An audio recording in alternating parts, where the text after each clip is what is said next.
بسم الله الرحمن الرحیم. نن زموږ د هدایت النحو سبق نمبر 4 دی او الفصل الثانی دویم فصل بوایو. فصل معنا ده فصل. ٹھیک شو. الکلمۃ لفظ. الکلمۃ کلمه لفظ یو داسې لفظ دی وضع چې وضع کړی شوی دی یا مقرر شوی دی چې مقرر کړی شوی دی یا وضع معنا ده وضع فعل ماضی ده او د دې معنا ده وضع کړی شوی مقرر کړی شوی. ٹھیک شو. لمعنن معنی د پاره مفردن چې مفرد دی دا مفردین هم ویل کیږي مفردان هم ویل کیږي او مفردون هم ویل کیږي. لفظي وایو بیا د هغې نه پس هم پکې په باس په پکې کوو هغې کې به هم پوهوم. وهیه او هغه دا هیه چې دی که نه دا کلمې ته راجع دی. وهیه او هغه کلمه منحصره معنا ده بنده ده هغه رابنده کړې شوې ده. وهیه منحصره او هغه رابنده کړې شوې ده یا هغه بنده ده. فی ثلاثه اقسام په دریو قسمونو کې یعنی د کلمې درې قسمونه دي دغه مطلب دی. وهي منحصره او هغه بنده ده فی ثلاثه اقسام په دریو قسمونو کې یعنی مطلب دا د کلمې درې قسمونه دي اسم فعل حرف. ٹھیک شو. نو اوس وایي اسم وفعل وحرف. اسم وفعل وحرف. نو اسمونه هم ویلی شي فعلون هم ویلی شي حرفون هم ویلی شي او کسرې سره هم ویلی شي اسم وفعل وحرف او فتحې سره هم ویلی شي اسما وفعلا وحرفا. بس په پکې واپس کو صرف لفظي ترجمه وایو. لانها ځکه چې هغه یعنی دا کلمه ځکه چې هغه اما یا ان چې لا تدل دلالت کوي على معنى په یوه معنا فی نفسها بذات خود یعنی پخپله د خپل ذات معنا پخپله دلالت کوي پخپله معنا باندې بذات خود دلالت کوي. ٹھیک شو. وهو الحرف او هغه حرف دی. ګورئ ویا خو به دا کلمه پخپله معنا بذات خود یعنی پخپله معنا دلالت نه کوي. لا تدل دلالت نه کوي على معنى په یوه معنا فی نفسها پخپله فی نفسها بذات خود. دا فی نفسها اصل کې دی بنفسها دا فی په معنا د با دی بنفسها پخپله بذات خود. وهو الحرف نه دا حرف دی. مطلب دا دی چې کله یو کلمه ده یو کلمه او د هغې کلمې سره چې د بل یو کلمه نه میلو کړي که نه نو معنی نه ورکوي. لکه د حرف تعریف دی که نه حرف یو داسې کلمه ده چې بله کلمه دې ورسره نه میلو کړي که نه نو معنی پخپله معنی نه ورکوي پخپله معنی نه وي خپله ذاتي معنی نه وي. حرف داسې کلمه ده چې بله کلمه دې ورسره نه ملو کړي نو د دې حرف په خپله معنا څوک نه پوهېږي د خپله معنا نه وي یو بل کلمه به ورسره خامخا ملاوي. لکه مثلا من معنا ده نه نو نه کوه خلک به وایي دا څه وایي او علا معنا ده باندې کوه خلک به وایي دا څه وایي. ټیک شوه. اله معنا ده پورې کوه نو بیا نو چې ته وایې چې یاره من المسجد نو ګوره من سره د المسجد میلاو کو نو اوس معنا جومات نه من المسجد الى البيت جومات نه کوره پورې. ٹھیک شو. اله سره بیت میلاو کو نو بیا معنا ورکړه نو دقه وایي لانها ځکه چې دا اما یا خو به ان چې لا تدل دلالت نه کوي على معنى دلالت نه کوي دلته کې ما دلالت کوي لیکلی دلالت نه کوي على معنى په یو داسې معنا فی نفسها پخپله د خپل ذات معنا به نه ورکوي. وهو الحرف نو دا به حرف وي او یا به تدل دلالت کوي على معنى په یو داسې معنا فی نفسها پخپله ویقترن او ملاویږي به معناها د دې کلمې معنا باحد الازمنه الثلاثه. ازمنه د زمانې جمع ده. ٹھیک شو. د زمانې جمع ازمنه راځي نو د دریو زمانو نه یوې زمانې سره احد معنا ده یو سره او با معنا ده سره باحد یو سره الازمنه زمانو او ثلاثه دریو نو دریو زمانو نه یوې زمانې سره دریو زمانو نه یوې زمانې سره. وهو الفعل نو دا به فعل وي. ګورئ ورته اوس بیا په دې باندې ذات پوه کوي وایي بیا یا خو به ګوره یا به دا کلمه چې دی د معنا به نه وي خپله معنا به چې بله کلمه دې ورسره نه میلو کړي که نه نو په معنا به نه پوهېږي لکه من الی علی وغیره ما درته ووي نو هغه به حرف وي یا خو به په خپله معنا وي یو کلمه به وي معنا به وي د بلې کلمې نه بغیر به معنا باندې به پوهېږي نو بیا به ګوري چې زمانه خو پکې میلاو نه ده. درې زمانې دي ماضي حال مستقبل. ماضي معنا تېره شوې زمانه موجوده اوسنۍ او راتلونکې مستقبل معنا راتلونکې وخت د دریو زمانو نه به پکې یو زمانه میلاو وي. نو که چېرته خپله دا کلمې خپله ذاتي معنا وي او دریو زمانو نه پکې یو زمانه میلاو وي نو دا بیا فعل دی. او که د کلمې خپله معنا وي خو درې زمانې پکې شاملې نه دي نو بیا دا اسم دی. نو دقه راته وایي او تدل علی معنن یا به دلالت کوي په یوه معنا فی نفسها په خپله ویقترنو او میلاویږي به معناها د دې کلمې معنی سره د دې کلمې معنا باحد الازمنة الثلاثة د دریو زمانو نه یوې زمانې سره. وهو الفعل نو بیا به دا فعل وي. وهو الفعل نو دا فعل دی. ټیک شوه. وهو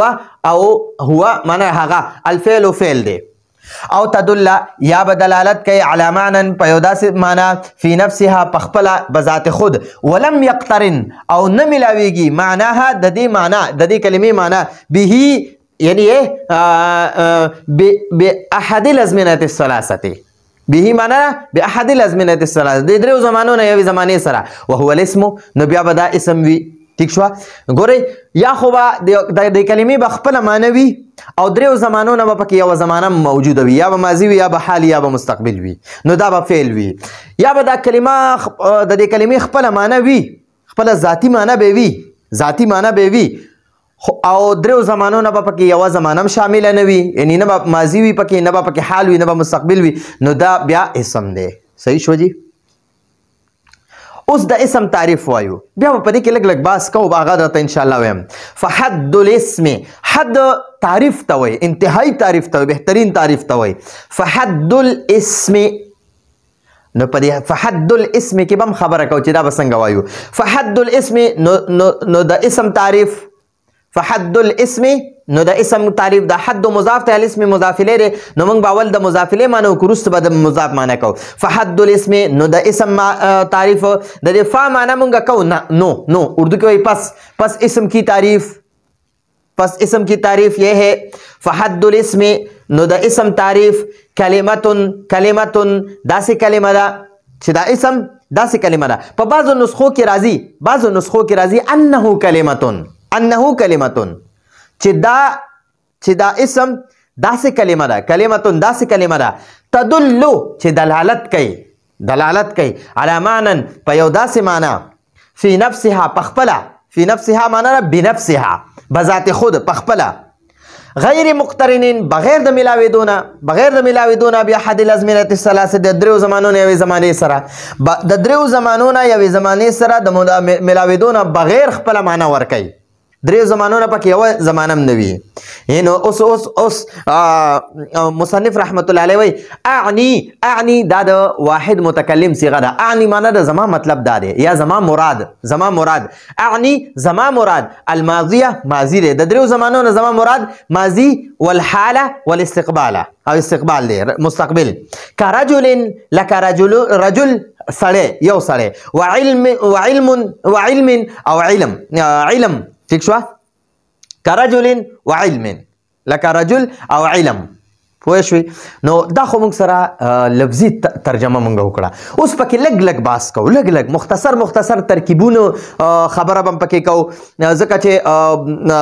اکثر طلبا ډېر زیات طلبا یا طالبات هغه د ترکیب ډېر خواهشمند وي خو دلته به موږ هغه بالکل زنځیري ترکیب او هغه اعرابي ترکیب موږ ځکه نه کوو چې کله موږ د اسم متمکنه قسمونه ووایو که نه انشاءالله العزیز نو بیا به موږ مکمل اعرابي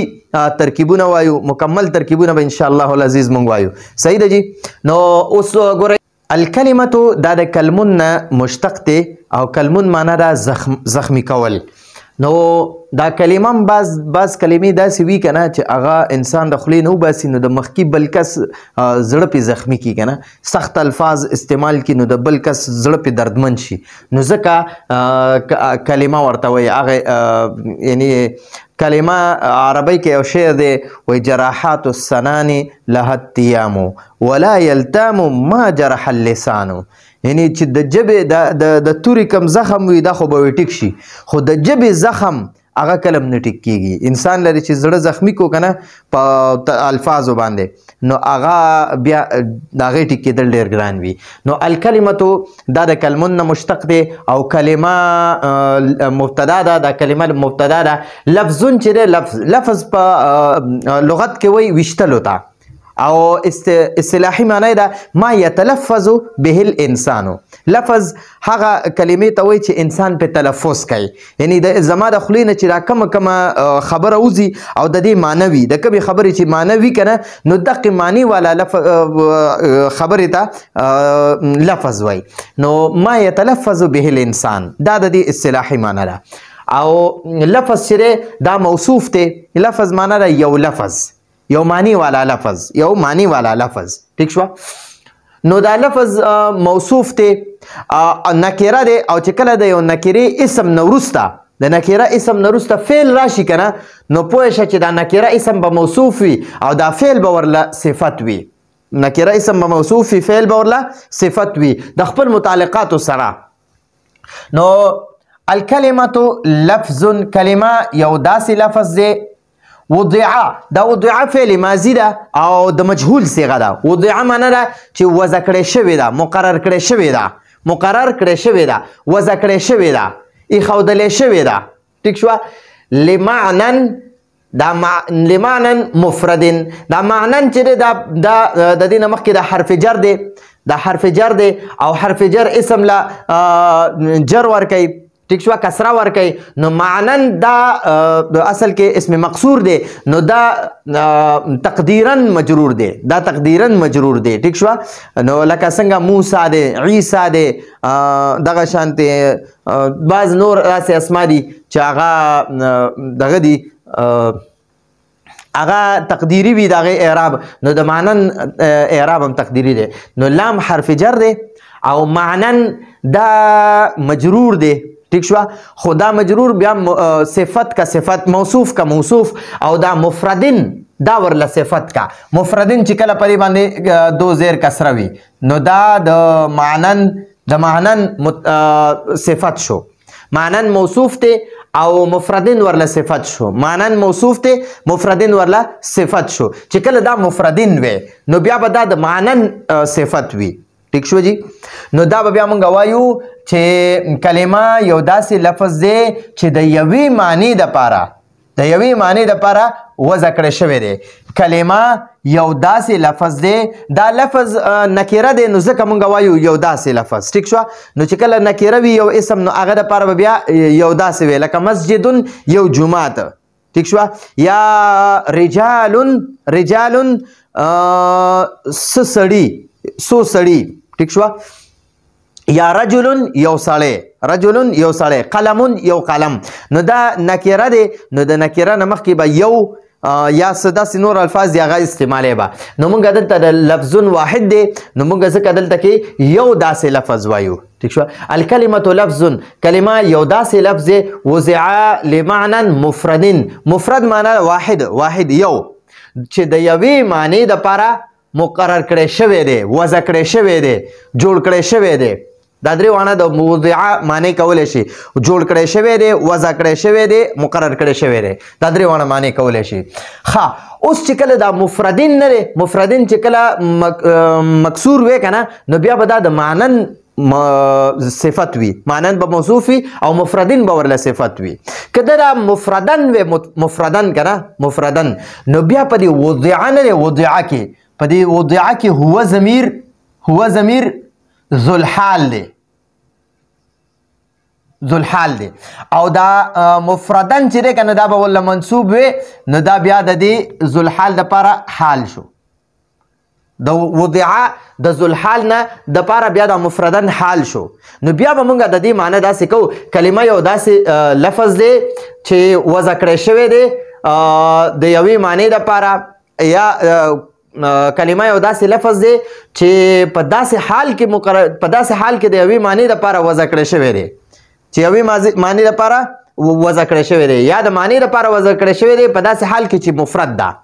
په داسې حال کې چې مفرد ده. کلمه یو داسې لفظ دی چې د معنی د پاره مقرر کړی شوی دی یا وضع کړی شوی دی یا جوړ کړی شوی دی په داسې حال کې چې مفرد ده. دا معنی مفرد ده، دا کلمه د مفرد ده، دا لفظ مفرد دی. خاجي اوس چې کله بیا ته وې چې یاره مفردون وې، مفردون دا بیا ضمې سره وې، نو بیا به دا ضمې سره چې وې کنه نو بیا به دا د لفظون به موصوف شي او دا مفردون به ورلا بیا صفت شي. نو دا به بیا داسې بوزو د لفظون صفت کا، لفظون موصوف کا او دا مفردون ورلا بیا صفت کا، ځکه چې موصوف چې دا چې مرفوع وي کنه نو صفت به مرفوع وي، او وضع کې ذوالحال اغا منصوب یعنی دغه کا اغا ذوالحال دی نو دا حال چې دی همیشه بیا منصوب وي، او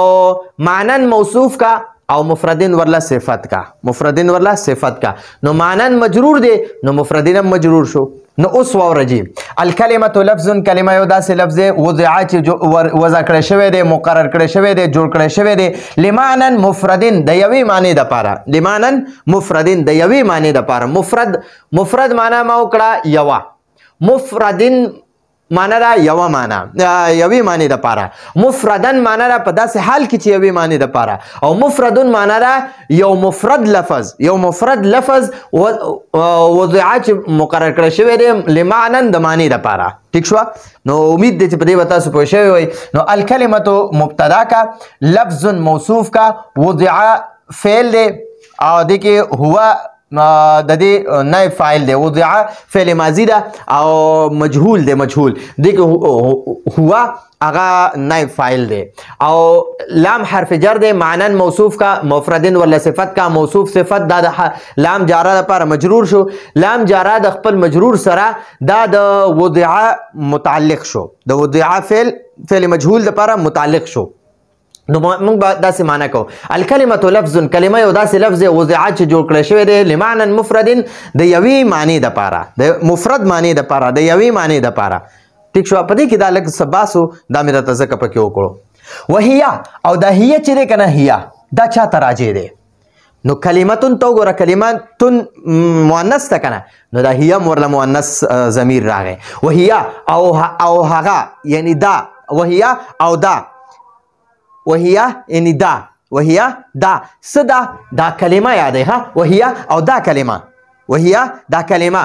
منحصرتون، منحصرتون بند ده، را بند کړی شوی ده، دا کلمه را بند کړی شوی په څو قسمونو کې؟ په درو قسمونو کې، اسم فعل حرف. نو ګورئ مونږ په اسان الفاظو کې به مونږ په علم النحو کې وي د کلمې درې قسمونه دي، اسم فعل حرف. دلته کې لږ علمي انداز کې مونږ ته لږ سخت الفاظ استعمال کړي، لږ علمي انداز اختیار کړی دی. وهي منحصرتون، وهي معنا دا کلمه منحصرتون بند ده، او مونږ به څه وي د کلمې درې قسمونه دي، دلته وایي وهي منحصرتون او دا کلمه بند ده فی ثلاثه اقسام، په درو قسمونو کې، ثلاثه فی حرف جر دی، ثلاثه مضاف ته اقسام المضاف الیه دی. ٹھیک شو؟ نو بیا مونږ وایو په درو قسمونو کې، په درو قسمونو کې د دې یعنی مطلب دا چې د کلمې درې قسمونه دي. اوس وګورئ اسم وفعل وحرف، یا اسما وفعلا وحرفا، یا اسم وفعل وحرف. اوس په دې کې تاسو د اعراب ته ګورئ جی، دا چې کله مونږ وایو کنه اسم وفعل وحرف، نو ګورئ اسم وفعل وحرف چې وې کنه نو د دې لپاره دا د اقسام مبدل منه دی، اقسام مبدل منه دی، او د دې اقسام نه بیا د اسمین بدل لا واخله. نو چې څنګه د مبدل منه اعراب وي هغه شانتې به د دغه کم بدل دی د هغه اعراب بم وي. اقسام مجرور دی نو اسمین بم ولا مجرور را واخلي. نو دا اسمین چې کله مونږ مجرور اخلو، مکسور اخلو نو بیا به دا د اقسام مبدل منه نه بدل وي اقسام به مبدل منه وي او اسم به مولا بدل وي فعل به مولا بدل وي او حرف به مولا بدل وي نو دا به ګورئ دا فعل چې دا بیا د دې اقسام بدل شو او دا حرفین چې دام د اقسام بدل کا چې کله ته دا مجرور اخلي مکسور اخلي مکسور ٹھیک شو او کله چې اسمن وفعلا وحرفا اخلي کنه نو بیا به د لپاره دغه روباسي د لپاره به بیا ته فعل محذوف روباسي اعني د واحد متکلم صيغه به لراولي هغه انا ضمیر دی نو اعني زما مراد دی اسما اعني اسما یعنی زما مطلب دی چې اسم دی وفعلا او فعل دی او حرفا او حرف دی ٹھیک شو او کته چیرې دا زما اسم وفعل وحرف وای کنه نو بیا به ته د دې لپاره مبتدا روباسي احدها هغه یو اسم دی وثانيها او دا غینه دویم فعل دی وثالثها او دا غینه دریم حرف دی حرف دی نو چې کله دا ته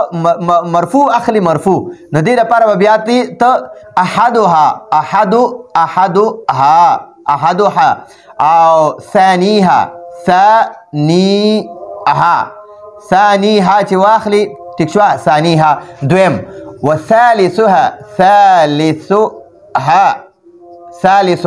حرف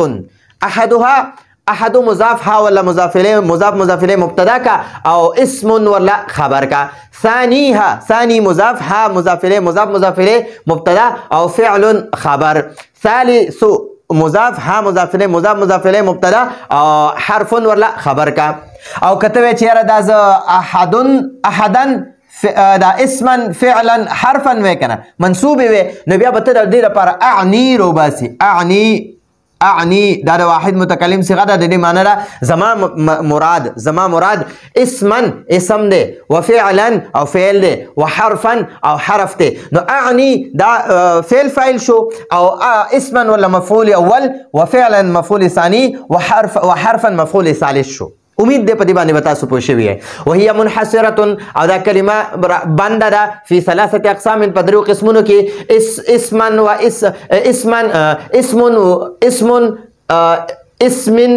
اسم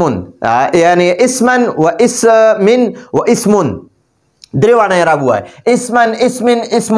وفعلا فعل حرف نو درې وانه اعرابي وایا نو ما تاسو ته وی ک اسم فعل حرف وی نو بیا به اقسام نه بدل وی اقسام به مبدل منه وی دا اسم فعل حرف به ولا بدل وی او کته اسم فعل حرف وی نو اعني فعل دا متکلم صيغه به ولا واحد متکلم صيغه به ولا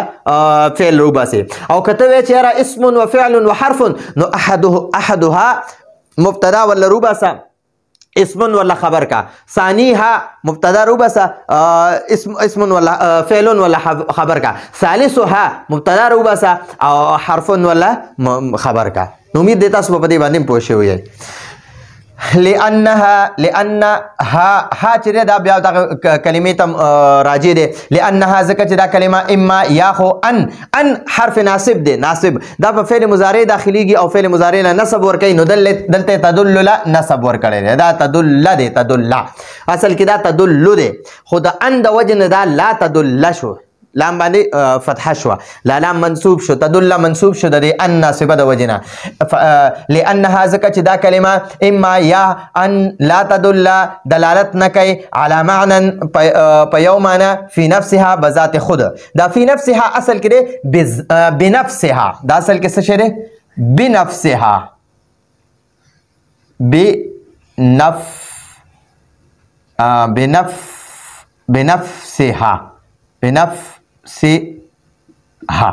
ٹھیک شو وهو الحرف او دا حرف ته او هغه حرف ته او تدل یا اوس دې تدل ته وګوره ته به چې دلته کې خود تدل نه مخکې ان ناصبه لګېدلې هوند دلته کې دا تدل ولې منصوب دی نو د دې تدل چې کنه د دې تدل په دې تدل باندې عطف شوی دی لا تدل الله تدل چې دا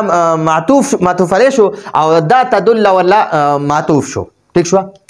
او تدل یا دلالت کوي علی معنی په یو معنی باندې فی نفسها بذات خود یعنی په خپله ويقترن او ملاویږي معناها د دې کلمې معنا د معنا او ها معنا د دې کلمې معنا باحد الازمنه الثلاثه ازمنه د زمان جمع د زمانی جمع ده ٹھیک شو د زمانی جمع ده نو باحد الازمنه الثلاثه د درو زمانونه یوې زمانې سره با حرف جر د احدی مضاف ته الازمنه موصوف ته او الثلاثه ولا صفت ته موصوف صفت بیا د احدی د لپاره مضاف الیه شو دا مضاف او مضاف الیه چې د با حرف جر د لپاره مجرور شو نو باحد الازمنه الثلاثه د درو زمانونه یوې زمانې سره باحد الازمنه الثلاثه د درو زمانونه یوې زمانې سره ازمنه موصوف ته موصوف ته او ثلاثه ولا صفت ته ٹھیک شو نو ازمنه الثلاثه درو زمانونه اول به د موصوف معنی د صفت معنی کې رستو به د موصوف معنی کې معنی به الټا کې ها د دې طرف نه به معنی کې درو زمانونه یوې زمانی سره د درو زمانونه یوې سره احد معنی د یوا وهو الفعل او دا فعل دی او تدل یا دلالت کوي نو د دې تدل عطف چې دی دام په دې ان لا تدل باندې کا د دې ان لا تدل باندې د دې عطف کا او تدل علی معنی یا دلالت کوي علی معنی په یو معنی باندې فی نفسها ای بنفسها بذات خود فی نفسها چې کوم ځای کې دلته راځي نو دا فی د با جاره په معنا کې ده دا فی نفسها اصل کې ده بنفسها دا فی نفسها اصل کې سره بنفسها د هغې ذات د هغې په ذات داسې معنا راځي لفظي معنی چې کې خو د دې معنی موږ اخلو بذات خود یعنی په خپل ذات په خپل ځان نو موږ وایو په خپله ٹھیک شو نو او تدل علی معنی یا دلالت کوي علی معنی په یو معنی باندې فی نفسها ای بنفسها بذات خود یعنی په خپله ولم یقترن او نه ملاویږي معناها د دې کلمې معنا او ها معنا دا کلمې ته دا ها راجع ده معناها د دې کلمې معنا به معنا د دې زمانه سره وهو الاسم او دا اسم دی وهو الاسم نو داسې به بیا نه وایو وهو الاسم به وایو وهو الاسم په دې اسم کې لږ خبره واورئ دا اسم چې دی که نه دا اصل کې دی الاسم وهو الاسم نو دلته کې دا هو چې دی که نه دلته کې هو راغی هو نو دا اصل کې الاسم نو بیا دا حمزه الوصل دی د دې حمزه الوصل نه مخکې چې فتحه راشي کنه متحرک حرف راشي کنه نو د دې حمزه حرکت ختم شي دا صرف الف پاتې شي نو بیا وګوره دا لام بیا ساکن دی ٹھیک شو نو دا مونږ وایو هول کنه هول دا واو سره چې د لام سره وتړو هول ویل کېږي صحیح شو او الاسم چې کنه د دې نم دا حمزه حرکت ختم کا نو دا لام هم ساکن راغی او دا اسم سین هم ساکن راغی دو ساکنین یو ځای شو نو اوس چې کلم دو ساکنین یو ځای شو نو اولنی ساکن لبا کسره ورکه الساکن اذا حرک بالکسرته کله چې دو ساکن یو ځای شي او ساکن حرف لا حرکت ورکه نو د کسری والا حرکت په ورکه نو دا موږ سره دی هوا کنه هوا نو دلته کې دا لام موږ سره ساکن دی دا الف حرکت ختم شو دا نه ویل کېږي او دلته دا اسمون کې چې دی دا میم موږ سره ساکن شو میم را سره ساکن شو دا سین هم ساکن شو وهو الاسم نو اوس په دا مونږ وایو وهو الاسم دا لام هم ساکن شو سین هم ساکن دی نو اولنی دی لام لبه مونږ کسره ورکون دا به هو او دا به الاسم هو الاسم بنوي هو الاسم اسم بنوي الاسم بوي ٹھیک شو او هول بنوي هول دی واو سره به دا لام نه ملاوي ځکه لام به ال ملاوي دوی چې کله دا لام ساکن اوس لام ساکن نه دی نو لام باندې لمونګه کسره ورکړه ځکه چې دوا لام هم ساکن سین هم ساکن نو مونږه د لام له اوس کسره ورکړه وهو الاسم بوایو ٹھیک شو ها به د دې درو زمانو سره وهو الاسم او دا اسم دی فحد الاسم دا به فحد وي او دا به الاسم وي الاسم به نه وي دا به الاسم وي د لام له به کسره ورکړي قشان او دا سین به ساکن کی نو دا به فحد الاسم نو د اسم تعریف کلمتون داسې کلمه ده تدل چې دلالت کوي علی معنی په یوه معنی باندې فی نفسها ای بنفسها بذات خود یعنی پخپلا غیر مقترنین بغیر د ملاوی دونه به احد الازمنه الثلاثه درو زمانونه یوی سره یعنی ماضی حال مستقبل دلته کې وای اعنی مصنف رحم الله د واحد متکلم صيغه استعمال کړي اعنی معنی د زما مراد یا زما مطلب داده الماضیه باحد الازمنه الثلاثه مراد و زما داده الماضیه ماضی والحاله او حال والاستقبال او مستقبل دی ٹھیک شو نو اعنی دا فعل ماضی دا فعل مضارع واحد متکلم صيغه ده واحد متکلم او دغه انا ضمیر دی انا ضمیر مستتر دا پکې فاعل دی او ماضی ولا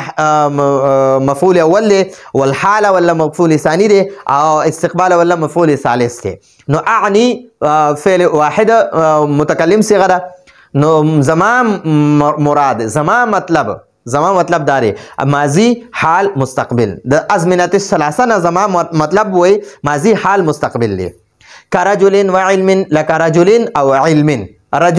رجل او علم کاف جاره چې دا کاف جاره دی اسم له زیر ور کړی دی ٹھیک شو او بیا دا و عاطفه دی او دلته علم په رجل باندې عطف شوی دی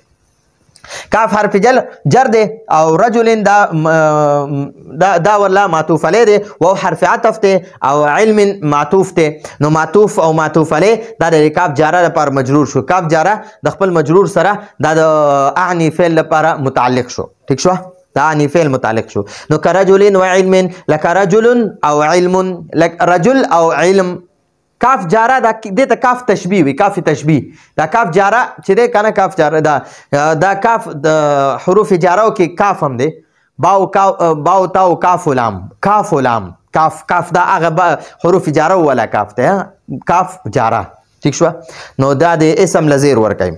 نو د دې کاف جاره دا د تشبیه لپاره استعمالي یعنی پشان یا لکا یعنی لك رجل او علم د کاف جاره به مونږ کو کرجل معنی به مونږ کو لك رجل او كعلم معنی به مونږ کو لك علم ٹھیک شو نو د دې مطلب دا دی وای د دې ټول سبق خلاصه ده چې مونږ نن د کلمې قسمونه وي